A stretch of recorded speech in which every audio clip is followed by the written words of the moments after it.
ನೋಡಿ.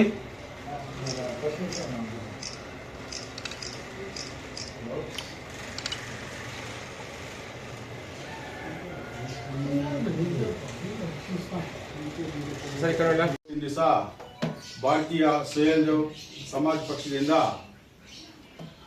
ಡಿ.ಕೆ. ರವಿ ಅವರ 11ನೇ ವರ್ಷದ ಪುಣ್ಯತಿಥಿಯನ್ನು ಆಚರಿಸ್ತಾ ಇದ್ದೇವೆ. ಈ ಒಂದು ಕಾರ್ಯಕ್ರಮಕ್ಕೆ ಸ್ವಯಂ ಭಾರತೀಯ ಸಮಾಜ ಪಕ್ಷದ ರಾಜ್ಯಾಧ್ಯಕ್ಷರ ಅಭಿಮನ್ಯು ಮಣಿಪಿಯವರು ಆಗಮಿಸಿದ್ದಾರೆ ಮತ್ತು ಮಾತಂದಿ ನಾರಾಯಣ ಸ್ವಾಮಿ ಅವರು ಆಗಮಿಸಿದ್ದಾರೆ. ಪ್ರಜಾನಾಡು ಪ್ರಗತಿ ಸೇನೆ ಮತ್ತೆ ನಮ್ಮ ಕೋಲಾರಪ್ಪ ಅವರು ಆಗಮಿಸಿದ್ದಾರೆ, ಪ್ರಜಾನಾಡು ಪ್ರಗತಿ ಸೇನೆ ತಾಲೂಕು ಅಧ್ಯಕ್ಷರು.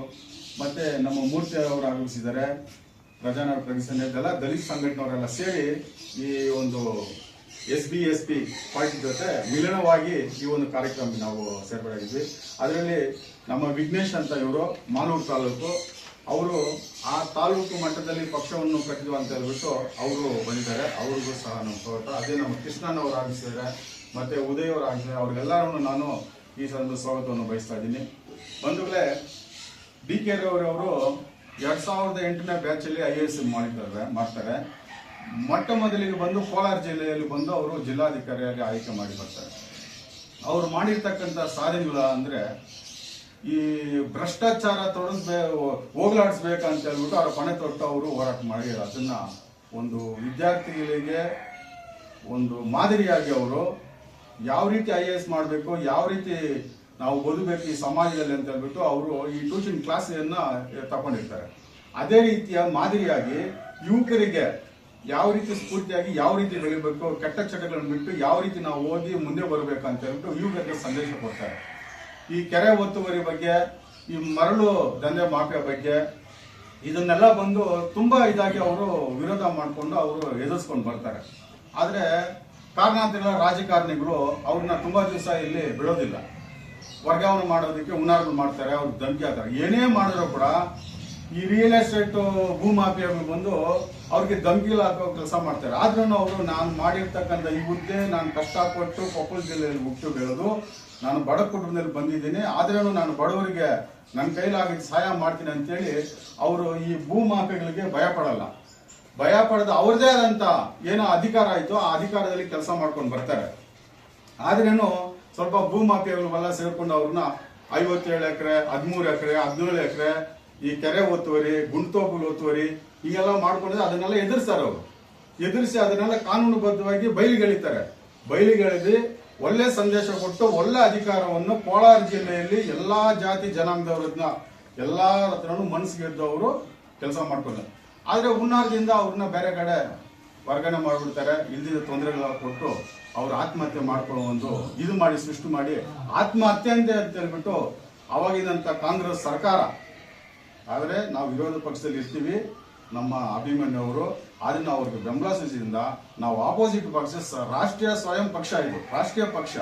ಅದರಲ್ಲಿ ನಾವು ಕಾಂಗ್ರೆಸ್ ಬಗ್ಗೆ ಇನ್ನೊಬ್ಬರ ಬಗ್ಗೆ ಹೇಳೋದಕ್ಕೆ ನಮ್ಗೇನು ಅಭ್ಯಂತರ ಇಲ್ಲ. ನಾವು ಹೋರಾಟದಲ್ಲಿ ಬಂದಿರ್ತದೆ ಅಂತ ಅದು. ಆದ್ರೂ ಪಕ್ಷದಲ್ಲಿ ಅವ್ರಿಗೆ ಬೆಂಬಲ ಕೊಡೋದು ಅದರಲ್ಲಿ ನಾನು ಹೇಳ್ತೀನಿ. ಅವಾಗಿನ ಇರ್ತಕ್ಕಂಥ ಕಾಂಗ್ರೆಸ್ ಸರ್ಕಾರ ಅವರು ಆತ್ಮಹತ್ಯೆ ಮಾಡ್ಕೊಂಡ್ರು ಅಂತ ಹೇಳ್ಬಿಟ್ಟು ದಿಕ್ಕು ತಪ್ಪಿಸ್ತಾರೆ. ಆದ್ರೆ ಏನಪ್ಪಾ ಸಂದೇಶ ನಾವು ಕೊಡೋದಂದ್ರೆ ಅವ್ರು ಹಾಕೊಟ್ಟಿರ್ತಂತ ಮಾರ್ಗ, ಅವ್ರು ನಮ್ಗೆ ಹೇಳ್ಕೊಟ್ಟಿರ್ತಂತ ನಾನು ಭೇಟಿ ಆಗಿದ್ದೀನಿ ಸುಮಾರು ಸರಿ. ಡಿ.ಕೆ. ಅವರು ನಾನು ಭೇಟಿ ಆಗಿದ್ದೀನಿ. ಅವಾಗ ಪ್ರಜಾ ವಿಮೋಚನಾ ಚಳುವಳಿಯಲ್ಲಿ ಇದ್ದವಾಗ ನಾನು ಸುಮಾರು ಸರಿ ಅವರ ಒಂದು ಮಾತುಗಳನ್ನ, ಅವರ ಒಂದು ಗೆಚ್ಚಾದ ಮಾತುಗಳನ್ನ ನಾನು ಅವ್ರನ್ನ ಕೇಳಿಸ್ಕೊಂಡಿದ್ದೀನಿ. ನಮಗೂ ಅವರು ಡೈರೆಕ್ಷನ್ ಕೊಟ್ಟಿದ್ದಾರೆ. ಯಾವ ರೀತಿ ನೀವು ಒಂದು DC ಹತ್ರ ಹಿಂಗ್ ಮಾತಾಡಬೇಕು, ಒಂದು ಪೊಲೀಸ್ ಇಲಾಖೆ ಹತ್ರ ಹಿಂಗ್ ಮಾತಾಡಬೇಕು, ಮನೆಯವರೇ ನಾನು ಹೇಳ್ಕೊಡ್ತೀನಿ, ಹಿಂಗ್ ಮಾಡ್ಕೊಡ್ರಿ, ನಾನು IAS ಮಾಡಿದ್ದೀನಿ, ನನಗೆ ಸ್ವಲ್ಪ ಇದು ಬರುತ್ತೆ, ನೀವು ಬರೀ ಸಂಘದ ಸ್ಟೈಲ್ ಹೋಗ್ಬೇಡಿ, ಕಾನೂನು ಮುಖಾಂತರ ನೀವು ಹೋಗಿ ಅಂತ ಹೇಳ್ಬಿಟ್ಟು ನಾವೊಂದು ಯಾವುದೋ ಒಂದು 13ನೇ ಇಸ್ವಿಯಲ್ಲಿ ನಾವೊಂದು ಲೆಟರ್ ಒಂದು SP ಕೊಡ್ಬೇಕಾದ್ರೆ ನಮ್ಮ ಹತ್ರ ಹೇಳಿದ್ದಾರೆ. ನಾವು ನಮ್ಮ ಮಿತ್ರರೆಲ್ಲ ಒಂದು 12-13 ಜನ ಅವರ ಒಂದು ಹಾದಿಯಲ್ಲಿ ಅವ್ರು ಬಿಟ್ಟು ಹೋಗಿರ್ತಕ್ಕಂಥ ಕೆಲಸಗಳನ್ನ ನಾವು ಹೋರಾಟದ ಮುಖಾಂತರ ನಾವು ಏನು ವಿದ್ಯಾರ್ಥಿ IAS IPS ನಾವು ಹುದ್ದೆಯಲ್ಲಿ ಇದ್ದೋದ್ರೂ ನಮ್ಗೆ ಬರೆಯೋದಿಕ್ಕೆ ನಾವು ಪಿಟಿಷನ್ ಹಾಕೋದಕ್ಕೆ ಒಂದು ಪೆನ್ನು ಸಾಕು. ಈ ಪೆನ್ನು ಮುಖಾಂತರ ಹೋರಾಟ ಮುಖಾಂತರ ಡಿ.ಕೆ. ಅವರ ದಾರಿಯನ್ನ ನಾವು ಫಾಲೋ ಮಾಡ್ಕೊಂಡು ನಾವು ಕೆಲಸ ಮಾಡ್ತೀವಿ ಅಂತ ಹೇಳ್ಬಿಟ್ಟು ಈ ಒಂದು ಸಂದರ್ಭದಲ್ಲಿ ನಾನು 2 ಮಾತನ್ನು ಮುಗಿಸ್ತಾ ಇದ್ದೀನಿ. ಮುಂದೆ ನಮ್ಮ ಅಧಿಕಾರಿಗಳು ಹಾಗೂ ಸದಸ್ಯರಿಗೆಲ್ಲ ಸೇರಿಕೊಂಡು ಇವತ್ತು ಡಿ.ಕೆ. ರವಿ ಅವರ 11ನೇ ಪುಣ್ಯಸ್ಮರಣೆ ಕಾರ್ಯಕ್ರಮವನ್ನು ಏರ್ಪಾಡು ಮಾಡಿದ್ದೀರಾ. ಆ ಕಾರ್ಯಕ್ರಮ ಇಷ್ಟು ವರ್ಷಗಳ ಕಾಲ ಯಾರು ಮಾಡಿಲ್ಲ ಅಂತ ನನಗೆ ಗೊತ್ತಾಯಿತು. ಈ ಕೆಲವು ದಿನದಿಂದ ನನಗೆ ಗೊತ್ತಾಯಿತು. ನಾನು ಮಾಡಿ ಕಾರ್ಯಕ್ರಮ, ನಾನು ಜೊತೆಯಲ್ಲಿ ಇರ್ತೀನಿ, ಎಲ್ಲ ನಾನು ಸಪೋರ್ಟ್ ಮಾಡ್ತೀನಿ ಅಂತಿದ್ದೆ. ನಾನೆಲ್ಲ ಹೈಕಮಾಂಡಿನ ಸಪೋರ್ಟ್ ತಗೊಂಡಿದ್ದೀವಿ, ಕಾರ್ಯಕ್ರಮ ಏರ್ಪಾಟ್ ಮಾಡಿದ್ವಿ.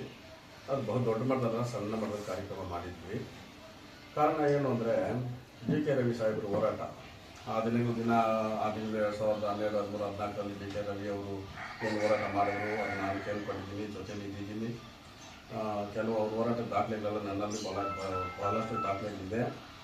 ಇವತ್ತು DK ರವಿ ಅವರು ಕೊಟ್ಟಿರ್ತಕ್ಕಂಥ ಸಂದೇಶ ತುಂಬ ದೊಡ್ಡ ಸಂದೇಶ ಆಗಿರುತ್ತೆ. ಏನಂದರೆ ಇವತ್ತಿನ ಒಂದು ಭ್ರಷ್ಟ ರಾಜಕಾರಣಕ್ಕೆ ತುತ್ತಾಗಿ ಇವತ್ತಿನ ಅಧಿಕಾರಿಗಳು ಇವತ್ತಿನ ರಾಜಕಾರಣಿಗಳು ಮಾತು ಕೇಳಿಕೊಂಡು ಸಾಕಷ್ಟು ಭ್ರಷ್ಟಾಚಾರಗಳು ಮಾಡಿಸ್ಬಿಡ್ತಾರೆ. ನೆಕ್ಸ್ಟ್ ಬಂದ್ಬಿಟ್ಟು ಆ ಭ್ರಷ್ಟಾಚಾರ ತೆಗೆದುಕೊಂಡಾಗ ಅಧಿಕಾರಿಗಳು ದಿಕ್ಕಾಪಾಲಾಗ್ತಾರೆ, ಬೀದಿ ಪಾಲಾಗ್ತಾರೆ, ಸೂಸೈಡ್ ಮಾಡ್ಕೊತಾರೆ, ಸತ್ತೋಗ್ತಾರೆ. ಅಧಿಕಾರಿಗಳು ತುಂಬ ಪಾಪ ನೊಂದು ಸಾಯ್ತಾ ಇದ್ದಾರೆ. ಈಗ ಬಹಳಷ್ಟು ಅಧಿಕಾರಿ ನಾವು ನೋಡಿದ್ದೀವಿ, ಭೇಟಿ ಮಾಡಿದ್ದೀವಿ, ಅವ್ರ ಕುಟುಂಬ ಸಹಾಯನೂ ಮಾಡಿದ್ದೀವಿ. ಈ ಮಟ್ಟದಲ್ಲಿ ಇರಬೇಕಾದ್ರೆ DK ರವಿ ಅವರು ಏನು ಅಧಿಕಾರಿಗಳು ಸಂದೇಶ ಕೊಟ್ಟಿದ್ದಾರಲ್ಲ, ಅದು ಇವತ್ತು ಅವ್ರಿಗೆ ಮಾತ್ರ ಸಂದೇಶ ಅಲ್ಲ, ನಮಗೂ ಸಂದೇಶ ಆಗುತ್ತೆ. ನಾವು ರಾಜಕಾರಣ ಮಾಡಬೇಕು ಅಂತಂತಂದರೆ, ನಾವು ಭ್ರಷ್ಟ ವಿರುದ್ಧ ನಾವು ಹೋರಾಟ ಮಾಡಬೇಕಾದ್ರೆ ಭ್ರಷ್ಟರೇ ಬೇರೆ ಆಗ್ತಾರೆ, ಭ್ರಷ್ಟತನ ಮಾಡಿಸೋದೇ ಬೇರೆ ಆಗ್ತಾರೆ. ಆ ಭ್ರಷ್ಟದಲ್ಲಿ ಪಾಲ್ತನ ತಗೊಳ್ಳೋನು ಭ್ರಷ್ಟನೇ ಆಗ್ತಾನೆ. ಈ ಎಲ್ಲ ಸಂದೇಶಗಳು ಇದೆ. ಹಾಗಾಗಿ ಮತ್ತೆ ಮುಂದಿನ ದಿನಗಳಲ್ಲಿ ಬಂದ್ಬಿಟ್ಟು ನಾವು ಅಷ್ಟೇ, ನಾವು ಈ ತಾಲೂಕಲ್ಲಿ, ಜಿಲ್ಲೆಯಲ್ಲಿ, ರಾಜ್ಯ ಮಟ್ಟದಲ್ಲಿ ಬಂದ್ಬಿಟ್ಟು ಈ ಭ್ರಷ್ಟತನಕ್ಕೆ ತುತ್ತಾಗಿ ಇವತ್ತು ಎಷ್ಟು ಜನ ಅಧಿಕಾರಿಗಳ ಬೀದಿ ಪಾಲಾಗ್ತಾ ಇದ್ದಾರಲ್ಲ, ಅವು ಇವತ್ತು ನಾವು ಸ್ವಲ್ಪ ಜೊತೆ ಬೆನ್ಮೂಲೆ ನಿಂತ್ಕೋಬೇಕಾಗತ್ತೆ, ಸಹಾಯ ಮಾಡಬೇಕಾಗತ್ತೆ. ಇನ್ನೂ ಹಲವಾರು ವಿಚಾರಗಳಿದೆ. ಈ ಹಲವಾರು ವಿಚಾರಗಳನ್ನ ಮಾತಾಡ್ಬೇಕಾದ್ರೆ ಮುಂದಿನ ದಿನದಲ್ಲಿ ಬಹು ದೊಡ್ಡ ಮಟ್ಟ ಕಾರ್ಯಕ್ರಮ ಮಾಡಿದಾಗ ನಾವು ರಾಜ್ಯ ಮಟ್ಟದಲ್ಲೆಲ್ಲ ನಾವು ಮಾತಾಡಿ ಪ್ರಸ್ತಾಪ ಮಾಡೋಣ ಅಂತೇಳಿ ನಾನು ಮನಸ್ಸಲ್ಲಿ ಇಟ್ಕೊಂಡಿದ್ದೀನಿ. ಈ ಕಾರ್ಯಕ್ರಮನ ಈ ಒಂದು ಸಣ್ಣ ಮಟ್ಟದಲ್ಲಿ ಮಾಡಿ ಇವತ್ತನ್ನು ಮುಗಿಸ್ಕೊಂಡು ಮುಂದಿನ ದಿನದಲ್ಲಿ ನೆಕ್ಸ್ಟ್ ವರ್ಷ, ಇನ್ನೊಂದು ವರ್ಷ ಕಾರ್ಯಕ್ರಮ ಮಾಡಿದಾಗ ಈ ನಮ್ಮ DK ರವಿ ಥರ ಎಷ್ಟು ಜನ ಅಧಿಕಾರಿಗಳನ್ನ ಇವತ್ತು ಸತ್ತಿದಾರೋ ಅದೆಲ್ಲ ನಮ್ಮ ಹತ್ರ ಪಟ್ಟಿ ಇದೆ. ಯಾರ್ಯಾರು ಯಾವ ಥರ ಹೆಂಗೆ ಸತ್ತರು, ಏನೇನು ವಿಚಾರದಲ್ಲಿ ಸತ್ತರು, ಯಾವ ಥರ ಆಯಿತು ಅವ್ರ ಕೇಸ್ ಇದೆ. ಒಂದು ಎರಡನೇದು DK ರವಿ ಕೇಸ್ ವಿಚಾರ ಇದ್ದಾಗ ಅವತ್ತು ಬಂದು ನಮ್ಮದೇ ಕಾಂಗ್ರೆಸ್ ಸರ್ಕಾರ, ಮೂಲ ಸರ್ಕಾರ ನಮ್ಮದೇ, ನಾವು ಕಾಂಗ್ರೆಸ್ ಮೂಲಗಳಾಗ್ತೀವಿ, ಸರ್ಕಾರ ಇತ್ತು. ಸರ್ಕಾರ ಇದ್ದಾಗ ನಾನು ಬಂದು 2015 ಮೇಲ್ಪಟ್ಟು DK ರವಿ ವಿಚಾರದಲ್ಲಿ, ಅವ್ರ ಕೇಸ್ ವಿಚಾರದಲ್ಲಿ ನಾನು ಪಾಲ್ಗೊಂಡಿದ್ದೀನಿ. ಎಲ್ಲ ಹಂತದಲ್ಲೂ ತನಿಖೆಗಳನ್ನ ನಾನು ನೋಡಿದ್ದೀನಿ, ಓದಿದ್ದೀನಿ. ಅದರಲ್ಲಿ ಇವತ್ತು ಬಂದು ನಮ್ಮ ಸ್ಥಳೀಯವಾಗಿ ರಾಜ್ಯ ಸರ್ಕಾರ ಬಿಟ್ಟು, ಕಾಂಗ್ರೆಸ್ ಸರ್ಕಾರ ಬಿಟ್ಟು ರಾಷ್ಟ್ರ ಮಟ್ಟದಲ್ಲಿ ತಗೊಂಡ್ರೆ ಆ ತನಿಖಾಧಿಕಾರಿಗಳು ಏನಿದಾರಲ್ಲ, ಅವ್ರು ತನಿಖೆ ಮಾಡಿರೋದ್ರಲ್ಲಿ 20 ಅಂಶಗಳು, ಪ್ರಮುಖ ಅಂಶಗಳು ನಾನೇ ಅದನ್ನು ನೋಟ್ ಮಾಡಿ ಇಟ್ಟಿದ್ದೀನಿ. ನಾನು ಒಂದು ಕಡೆ ಬರೆದಿಟ್ಟಿದ್ದೀನಿ. ಆ ತನಿಖೆಯಲ್ಲಿ ಆರಂಭದಲ್ಲಿ ಏನು ಕಂಡು ಬಂದಿದೆಯೋ ಅದು ಹಂತದಲ್ಲಿ ಬಂದು ಇಲ್ಲ, ಆ ಅಂಶಗಳು ಉತ್ತರನೇ ಇಲ್ಲ. ಈಗ ಯಾಕಪ್ಪ ಉತ್ತರ ಇಲ್ಲ ಅಂತೇಳಿ ನಾವು ಇವತ್ತು ಪ್ರಶ್ನೆ ಮಾಡ್ಕೋಬೇಕಾದ್ರೆ ನಮ್ಮನ್ನು ನಾವೇ ಪ್ರಶ್ನೆ ಮಾಡ್ಕೋಬೇಕು. ನಾವು ಯಾರ ಹತ್ರ ಹೋಗಿ ಕೇಳೋಣ? ಯಾರು ಕೇಳೋಕ್ಕಾಗಲ್ಲ.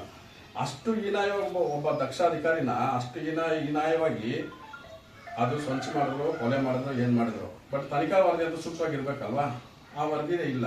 ಅಂದಮೇಲೆ ಇತರ ಅಧಿಕಾರಿಗಳ ಮನಸ್ಸಿಗೆ ಏನು ಬರ್ಬೋದು? ನಾವು ಎಷ್ಟೇ ಚೆನ್ನಾಗಿ ಕೆಲಸ ಮಾಡಿದ್ರು, ಎಷ್ಟೇ ನಾವು ನೀಟಾಗಿ ಕೆಲಸ ಮಾಡಿದ್ರು, ಎಷ್ಟೇ ಸಿಸ್ಟಮೆಟಿಕಲ್ ನಾವು ಇದ್ರೂ ಸಹ ಕೊನೆಗೆ ಒಂದಲ್ಲ ಒಂದು ದಿನ DK ರವಿಗೆ ಸಾವು ಹೆಂಗೆ ಬಂತು ಆ ಥರ ನಮಗೂ ಬಂದ್ಬಿಡುತ್ತೆ. ಯಾಕಪ್ಪ ನಮಗೆ ಯಾರು ಹೇಳ್ದಂಗೆ ನಾವು ಮಾಡ್ಕೊಂಡು ಹೋಗ್ಬಿಡೋಣ ಅಂತೇಳಿ ಇವತ್ತೆಲ್ಲ ಅಧಿಕಾರಿಗಳ ಮನಸ್ಸಲ್ಲಿ ಇರ್ಬೋದು, ಎಲ್ಲರ ಮನಸ್ಸಲ್ಲಿ ಕೂತ್ಬಿಟ್ಟಿದೆ.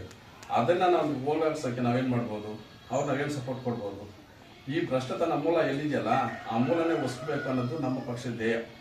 ಹಂಗಾಗಿ ನಮ್ಮ ಪಕ್ಷದ ಧ್ಯೇಯನೇ ಇವತ್ತೇನು ದಯೋದ್ದೇಶ ಇಟ್ಟಿದ್ದೀವಲ್ಲ, ಭ್ರಷ್ಟಾಚಾರ ಮುಕ್ತ ಆಡಳಿತಕ್ಕಾಗಿ SB ಪಕ್ಷವನ್ನು ಬೆಂಬಲಿಸಿ ಅಂತ ನಾವು ಕೇಳಿದ್ದೀವಿ. ಇವತ್ತು ಅದಾಗತ್ತೆ. ಬಟ್ ನಾವು ಭ್ರಷ್ಟಾಚಾರ ಮುಕ್ತ ಮಾಡ್ಬೇಕಂತಂದ್ರೆ ಭ್ರಷ್ಟಾಚಾರನ ಮೂಲ ಎಲ್ಲಿ ಒಸ್ಬೇಕು ಅನ್ನೋದನ್ನ ನಾವು ಹುಡುಕ್ಬೇಕಲ್ವಾ? ಆ ಹುಡ್ಕೋದಕ್ಕೆ ಕೋಲಾರ ಜಿಲ್ಲೆ ಇರ್ಬೋದು, ಕರ್ನಾಟಕ ರಾಜ್ಯದಲ್ಲಿ ಇರ್ಬೋದು, DK ರವಿ ಅವರು ಒಂದು ಕೇಂದ್ರ ಬಿಂದು, DK ರವಿ ತ್ಯಾಗ ಅದು ಒಂದು ಕೇಂದ್ರ ಬಿಂದು ಆಗುತ್ತೆ. ಇದೆಲ್ಲ ದೊಡ್ಡ ಶ್ರಮ ನಮಗೆ ಕೊಟ್ಟಿದ್ದಾರೆ. ನೋಡಿ, ಇವತ್ತು ದೊಡ್ಡಕೊಪ್ಪಲು ರವಿ ಅವ್ರನ್ನ DK ರವಿ ಅಂತ ಕರಿತೀವಿ. ಈ ತುಮಕೂರು ಜಿಲ್ಲೆ ಕುಣಿಗಲ್ ತಾಲೂಕು ದೊಡ್ಡಕೊಪ್ಪಲು ಗ್ರಾಮ ಏನಿದೆಯಲ್ಲ, ನಾನು ಸುಮಾರು ಸಾರಿ ಭೇಟಿ ಮಾಡಿದ್ದೀನಿ. ನಂದು ಸುಮಾರು ಜಮೀನುಗಳಿದೆ. ನಾನು ಕುಣಿಗಲ್ ಜಿಲ್ಲೆ ತುಂಬ ಆತ್ಮೀಯನಾಗಿದ್ದೀನಿ. ಅಲ್ಲೂ ನಮ್ಮ ಲಂಕೇಗೌಡ ಸ್ವಂತ ಕ್ಷೇತ್ರ ಆಗತ್ತದು. ನಾವು ತಾಯಿನ ಸುಮಾರು ಸಾರಿ ಭೇಟಿ ಮಾಡಿದ್ದೀವಿ.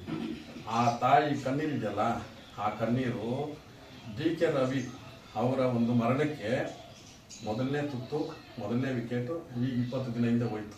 ನೀವೆಲ್ಲ ನ್ಯೂಸಲ್ಲಿ ನೋಡಿರ್ಬೋದು, ನಾವೆಲ್ಲ ಅವಶ್ಯಕತೆ ಇಲ್ಲ. ಆಯ್ತಾ? ಆ DK ರವಿ ಅವ್ರನ್ನ ಎತ್ತಿರಲ್ಲ ತಾಯಿ, ಆ ತಾಯಿಯವ್ರ ಶಾಪ ಬಂದು ಕಟ್ಟೇ ಆಯ್ತಲ್ಲ. ಇದು ನಾವು ಇವತ್ತು ಕ್ಷಣಕ್ಕೆ ಬುದ್ಧಿವಂತ ಏನೋ ತಪ್ಸ್ಕೊಬೋದು.